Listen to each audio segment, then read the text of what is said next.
Let's start with the biggest misconception people have, which is the hierarchy of the Upside Down. For the longest time, we thought the Mind Flayer was the big bad, and Vecna was just his general, or maybe it was the other way around after Season 4, where Vecna claimed he shaped the particles into the spider. But if you look at the prequel lore, the reality is way messier and frankly terrifying. Henry didn't create the Mind Flayer. When Henry was a kid in the 50s, he found a cave in Nevada that contained stolen tech, and that tech transported him to Dimension X. This is crucial. Dimension X is not the Upside Down. It's an ancient, barren reality, and living there was the Mind Flayer. It wasn't a weapon Henry built. It was an entity that found him. It entered his mind. It infected him. So, the theory now is that Henry isn't the master of the hive mind. He is the first and most powerful host. This recontextualizes everything, because it means Vecna's crusade might just be the Flayer's biological imperative to spread, using Henry's human sadism as a flavor profile. Now, let's talk about Will Byers. We all remember the pilot episode. Will vanishes. We assumed it was wrong place, wrong time. But if you look at the new information, it wasn't random. Will was targeted. Think about it. The Demogorgon didn't kill him. It hunted him, took him to the library in the Upside Down, and stuck a vine down his throat. This was a procedure. Vecna admits later that Will was his first. He was the prototype. Vecna needed to know if a human could survive being connected to the hive mind without their brain turning to mush. Will was the beta test for a thrall, a human being who retains their physical form but is mentally enslaved to the hive, capable of acting as a spy or a soldier in the real world. When Will survived a week and came back still connected, seeing true sight visions, that was Vecna getting the green light for his master plan. There is a massive Dungeons & Dragons parallel here that people are missing. The Lich and his phylactery. In D&D lore, a Lich, Vecna, puts a piece of their soul into an object or person to stay immortal. Will might essentially be a living horcrux. As long as Will is alive and connected, Vecna has a backdoor into our world that cannot be fully closed, which explains why Will can sense him. Fast forward to the nightmare scenario of Season 5. We know Vecna isn't just looking to open gates anymore, he's looking to build an army, but not just of demodogs. He wants what he had with Will, but perfected. The theory is that he needs 12 children, not teenagers like Nancy or Steve, and not adults like Hopper. He needs kids because their minds are malleable, their imaginations are vast, and they are easier to manipulate. He is currently abducting children from Hawkins and plugging them into a massive flesh wall in his domain. But he's gaslighting them on a metaphysical level. He's placing their consciousness into a mind prison, a perfect, idyllic version of the past where they feel safe, guarded by a friendly figure who is actually Vecna in disguise. While their minds are trapped in this pleasant dream, their bodies are being pumped full of particles, turning them into sleeper agents. The goal is to release them back into the world, have them hug their parents, go back to school, and then flip the switch. Instantly, you have 12 super-powered, possessed children causing havoc from the inside. It's the ultimate Trojan horse. This connects perfectly to the Kerrigan theory from StarCraft. If you're a gamer, you know the Queen of Blades. She believes she is the ruler of the Zerg, leading the hive to perfection. Vecna has that same messiah complex. He believes humans are pests and that by assimilating everyone into the hive mind, he's actually saving them. He thinks he is bringing order to chaos. By turning these kids into demo queens or high-level commanders, he is trying to restructure reality into a singular organism where he sits at the top. But again, he fails to realize that by connecting everyone to the hive, he creates a vulnerability. If everyone is connected, then the power isn't just his anymore, it's shared. And this is where Will's admin access comes into play. If the hive mind operates like a radio frequency, Vecna has been the only one broadcasting. But Will, and potentially these 12 kids, have receivers. If they learn to broadcast back, they could jam Vecna's signal or even commandeer the Demogorgons. But let's look at the physics of it all, because Mr. Clark, the science teacher, has been dropping hints since day one that we ignored. He talked about parallel worlds, fleas on a tightrope, and energy. In Season 5, the discussion shifts to Einstein-Rosen bridges, wormholes. Why would a horror monster care about theoretical physics? Because Vecna doesn't just want to destroy Hawkins. He might want to leave it entirely, or rather, leave when it is. There is a massive theory that Vecna's ultimate goal involves time travel. The Upside Down is stuck in 1983, right? It's a snapshot. Why? Maybe because that's the moment the bridge was created. But Vecna wants to bridge back to 1909.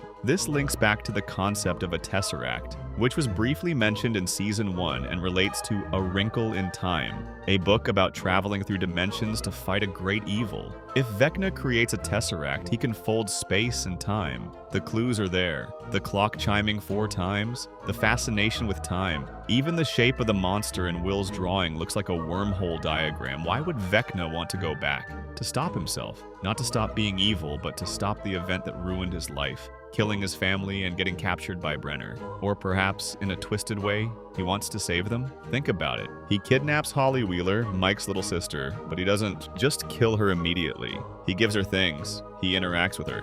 Why give Holly her favorite song on a cassette tape? We know music breaks his control. Why would he hand a weapon to his victim unless there is a part of Henry Creel, the human boy, not the monster, that is sabotaging the plan from the inside? It suggests a split personality. The Vecna side wants world domination, but the Henry side is stuck in a loop of trauma, trying to fix the past or perhaps end his own suffering. We also have to talk about the stage play revealing that Henry got his powers from the Mind Flayer in that cave. This changes the nature of his creation. He's an infected vessel. This means the Mind Flayer has been playing the long game since 1909. It waited for Henry to grow up. It waited for him to get close to 11. It waited for the gate to open. Vecna is just the interface the Flayer uses to talk to humans because a giant dust cloud isn't very conversational. This leads to the idea that the final boss isn't Vecna at all. The gang might kill Vecna thinking it's over, only to realize the Mind Flayer is still there and now it's angry and doesn't need a human avatar anymore. Or worse, it jumps into a new host. Who is the most powerful psychic left? 11. The tragedy of the ending could be 11 having to fight off the infection that took Henry, bringing the story full circle. Let's look at the tactical map of Season 5. We know Hawkins has been split open. We have the X on the ground. This is terraforming. Vecna is bleeding the atmosphere of Dimension X into our world. We see the spores, the red lightning. He is changing the biosphere. This is why he needs the gates to remain open. But he's vulnerable. His physical body is damaged. Nancy and the crew lit him up with Molotovs and shotgun shells. He is currently licking his wounds, likely in that red soup mindscape or a fortress in the Upside Down. This is where the dungeon crawl aspect comes in. The military is involved now, and they have a base inside the Upside Down. That's a game changer. Humans are counter-invading.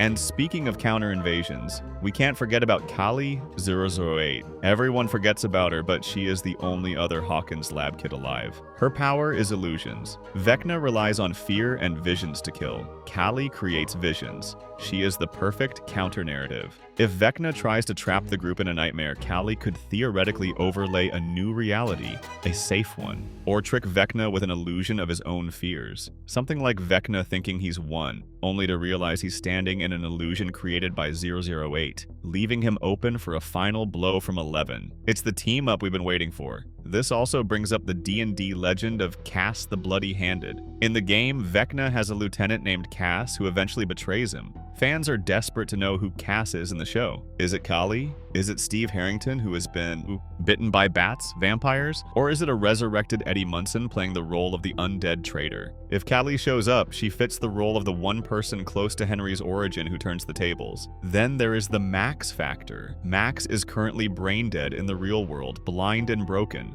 But her consciousness? It's in Vecna's cloud. She is inside the enemy's hard drive. While Vecna is busy trying to conquer the world, Max is essentially a virus in his system. She's exploring his memories. The theory suggests she finds that cave memory, the one place Vecna is terrified to go because it reminds him of when he was enslaved by the Flayer. Max hiding in his trauma is poetic justice. She could be the one to find the off switch, or the secret to severing the connection between Henry and the Mind Flayer. So, when you look at the grand scope, Vecna's plan is multi-layered. Layer 1, terrorize Hawkins to open gates. Done. Layer 2, abduct children to create a new generation of sleeper agents commanders to bypass human defenses. In progress. Layer 3, merge the dimensions completely to rule over a unified hive mind. Endgame. Layer 4, the theoretical one, use the massive energy of the merger to punch a hole through time and rewrite history. It's ambitious, it's chaotic, and it relies heavily on the hubris that he is the smartest being in the room.